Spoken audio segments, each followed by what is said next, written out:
Je vous propose un nouveau tutoriel sur EBPay 2015, toujours dans cette thématique de paramétrage de votre plan de paye. Donc nous avons vu comment créer des constantes, comment créer des variables. Nous allons voir maintenant comment paramétrer des rubriques. Donc vous voyez en plus ici en fonction des couleurs, soit des rubriques de brut, des rubriques vertes, les rubriques rouges, des rubriques de cotisation, ou des rubriques bleues, sont les rubriques de net. Alors les rubriques jaunes, ce sont des rubriques de commentaires. Donc nous allons voir dans un premier temps comment paramétrer des rubriques de brut. Donc quand je vais dans ici le menu paramètres de paye, rubrique de brut, il y a vraiment un principe de paramétrage sur BPPay. On a vu qu'il faut uniquement créer soit des variables ou des constantes. Vous ne créerez jamais de rubrique.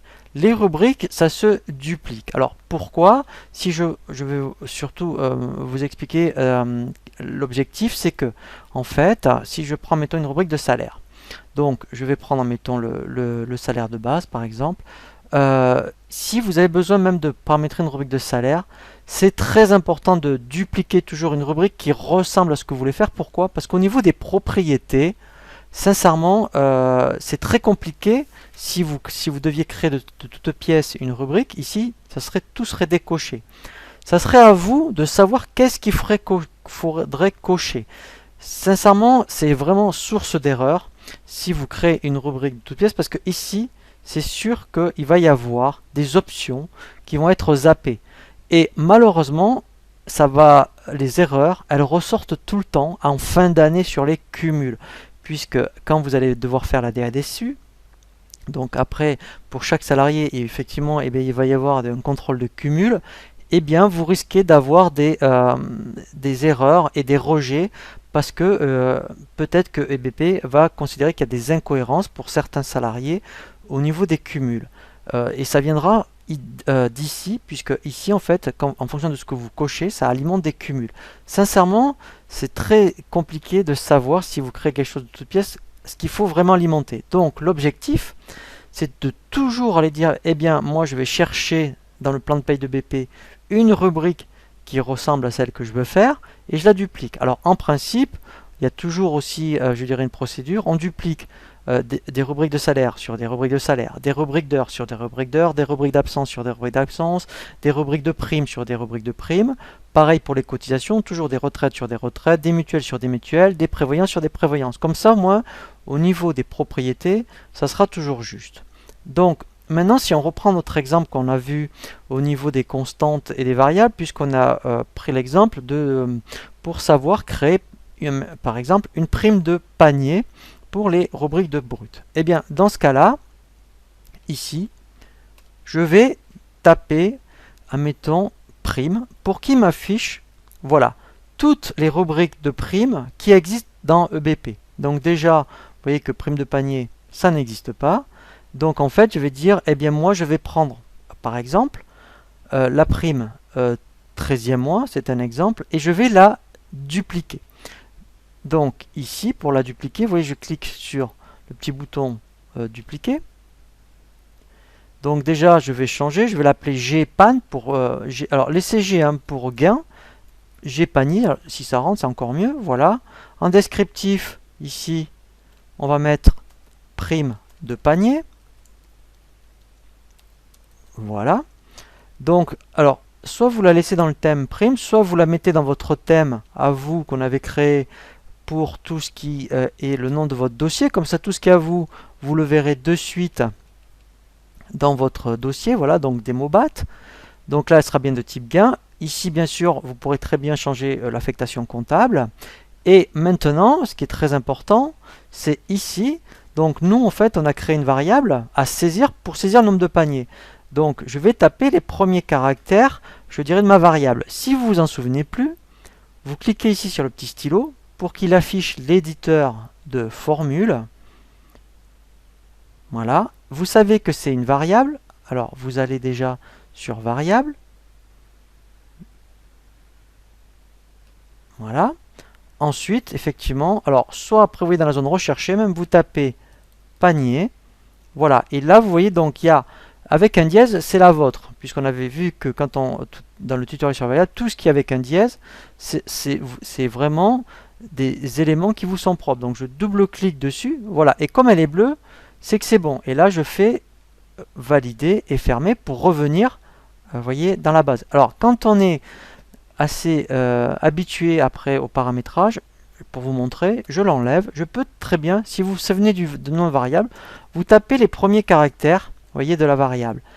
Donc lui va vous montrer, vous voyez, donc après, donc ça, vous voyez, donc ça c'est des rubriques, ça c'est des variables. Donc là il vous dit, ben voilà votre variable avec un dièse. Vous double-cliquez dessus, voilà, et là il vous l'affiche. Pareil pour le taux, j'avais donc créé, on avait créé une variable pour la valeur. Donc là pareil, donc soit je clique sur le petit stylo, soit directement je vais taper les premiers caractères. Vous voyez, donc taux panier. Voilà. Et là, en fait, ma rubrique de prime de panier est créée. Et je n'ai plus qu'à faire enregistrer et fermer. Voilà. Donc, alors, là, en fait, hein, c'est vraiment, que ce soit une prime, un salaire, des rubriques d'heures, c'est vraiment le même principe. Alors, on verra après un tutoriel pour les absences, puisque là, on va vraiment voir après pas mal, je dirais, d'absences spécifiques. Mais en tout cas, le principe, quelle que soit la rubrique, c'est le même. Maintenant, on va voir, puisqu'on a vu une mutuelle. Donc, on va voir maintenant, puisque là, on a vu des rubriques de brut, on va voir pour maintenant des rubriques de cotisation. Si maintenant, alors je peux déjà me mettre ici, vous voyez, dans l'onglet rubrique de cotisation, je clique dans la zone recherchée et je tape mutuelle. Voilà, EBP ne connaît que celle-ci. Vous voyez, donc c'est un peu juste hein, en termes de mutuelle. Donc, nous, dans notre exemple, on avait vu comment créer une mutuelle avec des taux de cotisation, mais avec une base forfaitaire. Donc, on l'avait vu pour les constantes, puisque c'est la première étape, hein, les constantes, avant d'arriver à la cotisation. Celle-ci me convient parce que, en fait, si je regarde, au niveau des propriétés, vous voyez, c'est exactement ce que je veux. Donc, comme ça me convient, donc au niveau des propriétés, je vais la dupliquer. Donc ici, vous voyez, je clique sur la double fiche. Voilà, donc là, alors là, nous, on avait pris un exemple pour mutuelle ouvrier. Donc là, si vous avez des ouvriers, des états, mais des cadres, il faut le faire autant de fois que vous avez de cotisation. Donc là, voilà. Donc là, en fait, moi, c'était une cotisation pour les ouvriers. Je vais mettre cote mut ouv. Voilà. Ici, au lieu de mettre mutuelle forfaitaire non cadre, je peux très bien dire, voilà, mutuelle ouvrier. Voilà. Dans le thème, je vais toujours le mettre dans mon thème à moi. Voilà. L'organisme, par contre, très important les organismes. Parce que, alors ça, on ne le voit pas dans les rubriques parce qu'il n'y en a pas d'organisme de brut, mais dans les rubriques de cotisation, il faut absolument, donc soit, vous voyez, soit vous la mettez dans la ProBTP prévoyance, soit si vous avez un organisme particulier de mutuelle, il faut le raccrocher à votre organisme. Ça, c'est très important. D'abord pour les cotisations, pour les éditions. Et à chaque fois que vous ferez le bulletin de paye, vous aurez un message d'erreur parce qu'il va dire il y a des rubriques présentes dans le bulletin où je ne détecte pas l'organisme. Ici, je vais enlever forf mutuelle et je vais aller chercher ma mutuelle que j'ai créée. Donc ici, maintenant, voilà. Donc là, en fait, au niveau des variables, hein, ça c'est les variables, c'est bien ma mutuelle ici forfaitaire. Ensuite, eh bien, s'il y a un taux salarial et un taux patronal pour une répartition, donc là, c'est particulier, c'est différent dans les versions 2014, maintenant dans les versions 2015, ça se présente comme ça. Il faut absolument laisser taux sal pour le taux salarial, et ici, vous allez uniquement taper la variable ou la constante que vous aviez créée. Donc moi, en fait, on avait créé une constante pour tout ce qui est au niveau des taux, donc je l'avais appelé TX, voilà, vous voyez, TX mut pour, voilà, au niveau de la tranche A, voilà, et ici je vais remettre la même, voilà, puisque c'est la base forfaitaire plus les taux de répartition. Donc là, je vais mettre taux mut. Voilà, et là c'est pour le taux patronal, vous voyez.